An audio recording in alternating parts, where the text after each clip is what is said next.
Letter to my brother. Dear Charlie, I don't know if this letter will ever reach you.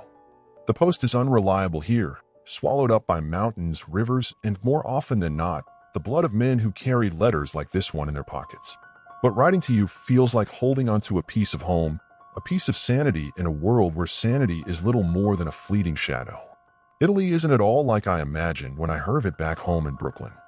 I pictured bustling piazzas filled with laughter and music, families eating dinner under open skies, and perhaps a man in a gondola serenading some lucky woman. Instead, I found jagged mountains that pierce the heavens, their peaks often veiled in clouds, as though even God doesn't want to look down here. It's beautiful, in a way that breaks your heart, Charlie. The hills roll on forever, dressed in olive groves and wildflowers, as if the earth itself is trying to remind us that life goes on, even amidst death. Sometimes, in the early morning when the mist hangs low, it feels like stepping into a dream, until you see the craters, the broken stone walls, and the bodies that seem so out of place in all this beauty. I'm near Monte Cassino now. You might not have heard of it, but you'll find it in the books someday. It's an ancient abbey, perched high on a hill, where monks once prayed and copied manuscripts. It's a place of history, of faith, and now of carnage.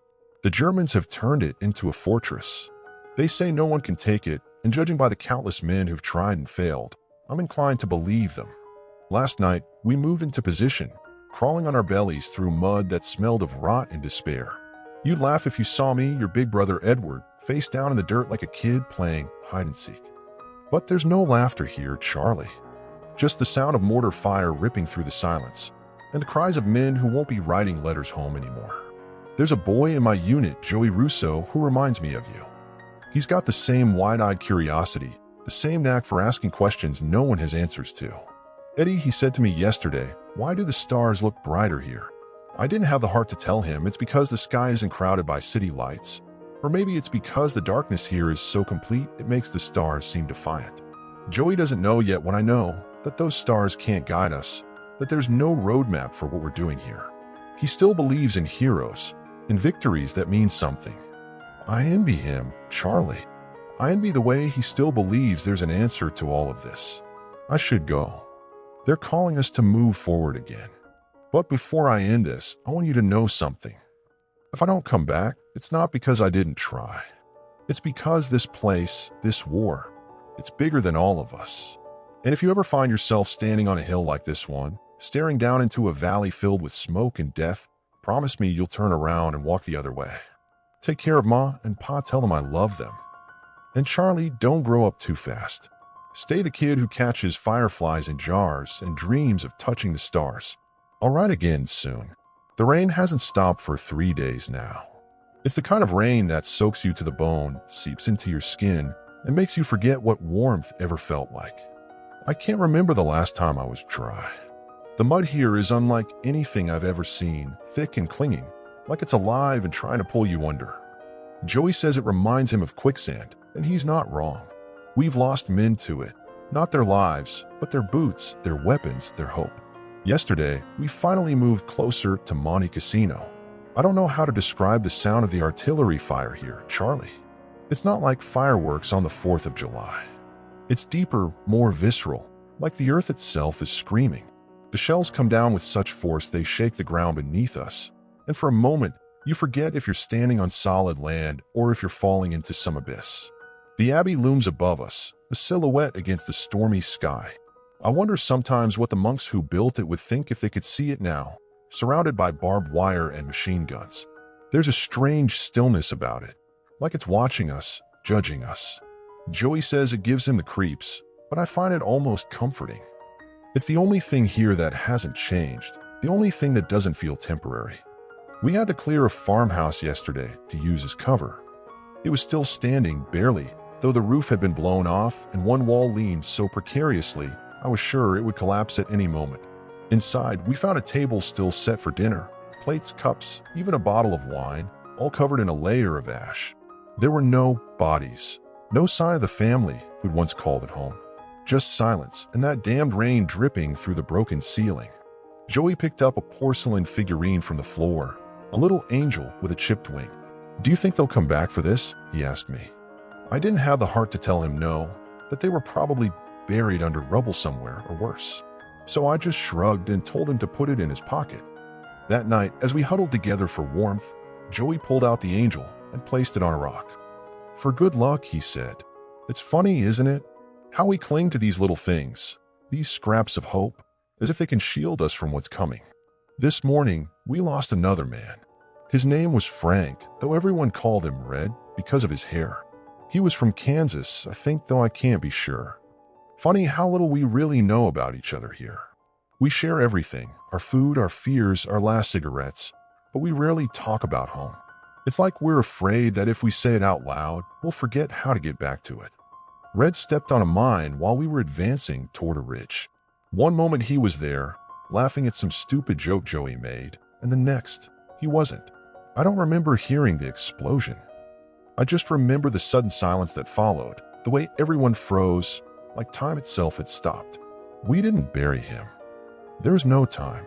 We just marked the spot with a stick and kept moving. It feels wrong, leaving someone behind like that. But there's no room for sentiment here, Charlie. Sentiment will get you killed. And yet, as I write this, I can't help but think about Red's family. Did he have a little brother like you? A mother who stayed up late worrying about him? A girl back home who wrote him letters filled with promises of forever? I'm sorry if this letter feels heavier than the last. It's hard to find the right words when everything around you feels so wrong. But I promise, there's still light here too. Last night, Joey found a harmonica in his pack and played Susanna while we sat around a fire. It was out of tune, and he kept hitting the wrong notes, but for a moment, we weren't soldiers anymore. We were just boys dreaming of home. I wonder sometimes if you think about me, Charlie. If you look at the stars and wonder if I'm looking at them too. I want you to know I am. Every night, no matter how dark it gets, I'll look up and find the brightest one and think of you. Take care of yourself, kid. And keep looking at those stars. Dear Charlie, I don't know if I'll have the chance to write again. I thought I'd make it out of here with my boots still on my feet, with a story to tell. But now with the dust settling over Monte Cassino and the sound of distant artillery still echoing in my bones, I can't help but wonder if there will even be a home to return to when this is all over. The battle rages on, Charlie. You've probably seen it in the papers, heard about the push, the relentless assault on the monastery, the way we're digging in like animals caught in a trap. I'm not sure how much of the truth gets through to you, how much they want you to know, but I'll tell you this. It's not a war for glory or honor.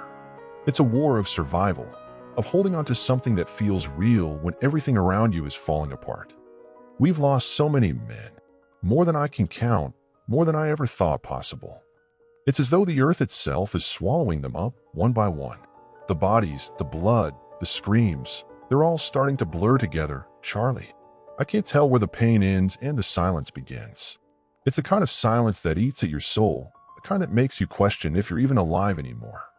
But it's the little things that keep you going, you know. Like when Joey finds a piece of chocolate in his pack and grins like it's Christmas. Or when Corporal Harris manages to get a fire started despite the rain, and we sit huddled together, passing around a tin cup of something that's supposed to be coffee. It's those moments of warmth, however fleeting, that remind you that life isn't entirely lost. I don't know how much longer we can hold this position. The Germans are dug in deep, and they're not giving up without a fight. We've had to dig in ourselves, making trenches in the mud, building makeshift barricades from the wreckage of tanks and trucks. There's a grim sort of creativity in it, Charlie.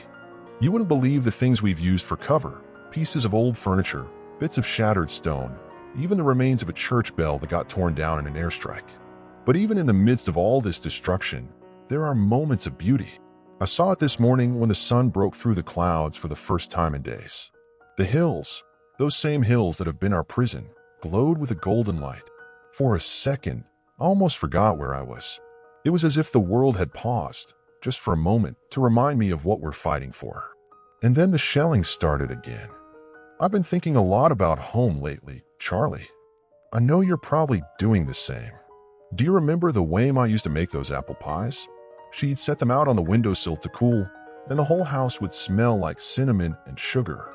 Or the way Pa would sit out on the porch after dinner, rocking in his chair, watching the sun set behind the trees. Those small things, the everyday moments, are what I miss the most. You might not understand this yet, but when you're over here, Those moments of normalcy, of peace, are like a lifeline. You hold on to them, even when everything around you is falling apart. They remind you of who you are, of where you came from. We finally made our push up the hill to the monastery this morning. It wasn't much of a fight, not like the ones before. The Germans had abandoned their positions, or at least that's what they told us. But I know better than to believe that. There's always a catch.